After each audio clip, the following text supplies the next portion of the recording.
So we're going to dive into number 2 on this list is segment your list. Now, we all know what segmenting means, piecing things out. And that's really what this is piecing out your list. You put in barriers in place. And so you can segment your list multiple ways. The first way to segment your list is based on people's interests. So you can find this a ton of different ways, but most often it's, again, let's go back to the communication card. This is just one way. You can find multiple ways of doing this, but let's go back to the communication card. So on the communication card, you have your next steps. Like, I want to get baptized. I want to find a group. I want to start serving. Whatever it is. And that communication card can be as in-depth as you want it to be. And so they go back through that and they say, let's say they click, I want to start serving. And under there it says, here's all the areas you can serve. I want to start serving in the student ministry. Okay, they fill it out, put it in.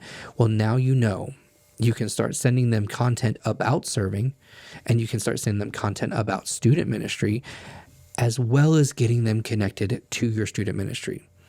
And so whatever their interest is. Now, you also have to gauge it based on their demographics. So these kind of all work together, but they also help you segment that list. And the reason for segmenting your list is so that you're making sure people are getting content that is relevant, that is helpful, and that is life-giving.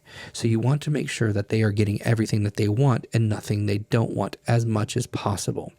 So if they said that they are interested in serving in student ministry, you can find out, what you can send them, and they'll, if they respond to it, great. If they don't, then maybe that's not the direction. But based on their demographics, meaning their sex, their age, their race, demographics really don't play much of a part in church. I mean, it can, I guess, in certain ways. I have not experienced, I've gone to a lot of very diverse churches, and race hasn't played much of a role in our demographics when it comes to email marketing, but you might have circumstances where it does. So just figure out all their demographics, and you may or may not send them things based on their age. So for instance, if a 23-year-old signed a communication card, you would not send them information about your senior dinner. And I'm not talking high school seniors, I'm talking about senior adult dinner, because it would not pertain to them. Now, you might be thinking, well, what if their grandparents would want to go? What if I send it to them? And then they say, oh, that's cool, but it's not for me, but my grandparents would like this. That doesn't happen. People don't pass off information that does not directly affect them for the most part. What I mean is, if a 23-year-old is looking at this, they're not thinking, oh, my grandma would love this. What they're thinking is, this has nothing to do with me. I don't want anything to do with this. And the danger of that is when they feel that way, when they look at that and like, this doesn't pertain to me, is they're not going to trust your future emails. So you might send them in the next email something that is totally for them, that is perfect for them, but they're not going to even really give it the time of day because they remembered that the last time they sent you something, it didn't really work for them. And as silly as it might sound, that is a breach of trust.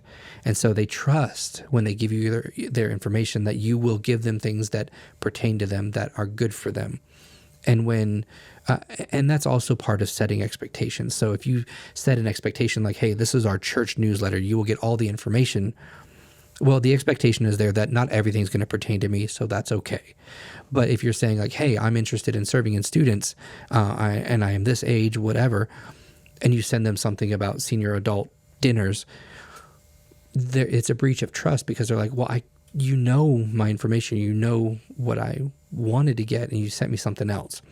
That process is all going to happen in a split second. They're not going to sit there and think about it. They're just going to realize this isn't for me. I don't need to look at this email. And then every once in a while, maybe they'll look, and you can gain back trust over time. But anyways, that's why segmenting your list is so important, and then sticking with that segment. So based on their interests, and that can not just be about serving, that can be about literally anything that you have segmented out. Your list can be segmented to a crazy degree. You can have a list of like 10 people want this specific information, and that's okay, as long as it's working for you. So their interests, their demographics, and based on where you obtain the contact. So this is kind of an important one. And my best example is at an event. So let's say you are doing a fall fest and you gained a lot of information from this fall fest. You had people sign up. You got a ton of emails. First time people who'd never been to your church. That is awesome. You do not want to start sending them emails about salvation or baptism or Bible reading plans because they didn't ask for that. They showed up at an event. So what you want to do is start sending them information about, hey, these are our service times. We want to invite you to come. If that doesn't resonate with them, watch your emails, see what works, how many opens you get versus how many times people clicked buttons. And that's something we can go over in another episode about how to format your emails to gain more marketing traction. But you got to know where you got the contact from. And so like, hey, if that resonates, that, come join us, whatever, then you can start them down a different path. If it doesn't resonate, then take those people from that event, set them on a different list or a segmented part of the list that only pertains to events, meaning you had a fall festival. Well, you have Christmas coming up. When you start advertising for Christmas, hit that same list. Like you came to this last event, you'll probably like this event too. And that's a way to start building that trust. And then you start the process over again when they come to Christmas, sign it up. You can say, oh, this person came to Fall Fest and to Christmas. They haven't been to our service yet. Well, I'm going to go ahead and send them another email about, hey, join us. These are our service times. Whatever the case is, that's how you can build on all those things. And the last thing on segmenting your list, this is not by far a comprehensive list. These lists are really broad. I'm just giving you some really quick things that you can implement today. The last thing is based on your interactions with them. What that means is based on how they interact with your emails and based on how they interact with your forms or communication cards, based on how they interact with your services. So a lot of church database software will tell you like when this person came last or what the last email they opened was or when they last checked in their kids. Based on those interactions, you can segment your list to form that way. So if your kid, if your contact has kids that come to your kids ministry and they haven't checked in 3 weeks, then maybe send them an email about, hey, we noticed that you guys haven't checked in 3 weeks. Here's this thing. But you can do that on a broader scale. It doesn't have to be individually based. Like you can say, hey, whenever somebody hasn't checked in for a month, they go on this list and we try and re-engage them or we try and send them information or whatever the case is. And it can be on a broader scale. So, and that's just one example, but base it on your interactions with them. And also when I say, I touched on it a bit ago, how they interact with your emails. Are they opening them?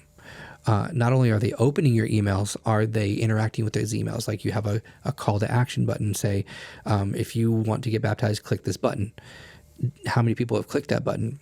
Did they click that button? Great. What are you going to do now that they've clicked that button?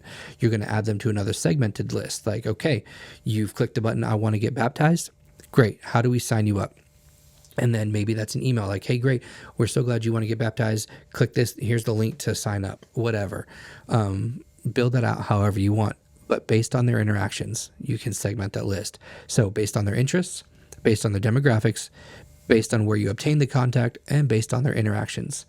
And I think I'm actually going to have to do this in a part 3. So check out next week's episode. I'm going to keep going here, but I want you to check out next week's episode because it's going to be part 3. And part 3 is going to be pruning your list. I couldn't think of a better way to say this, but check that out.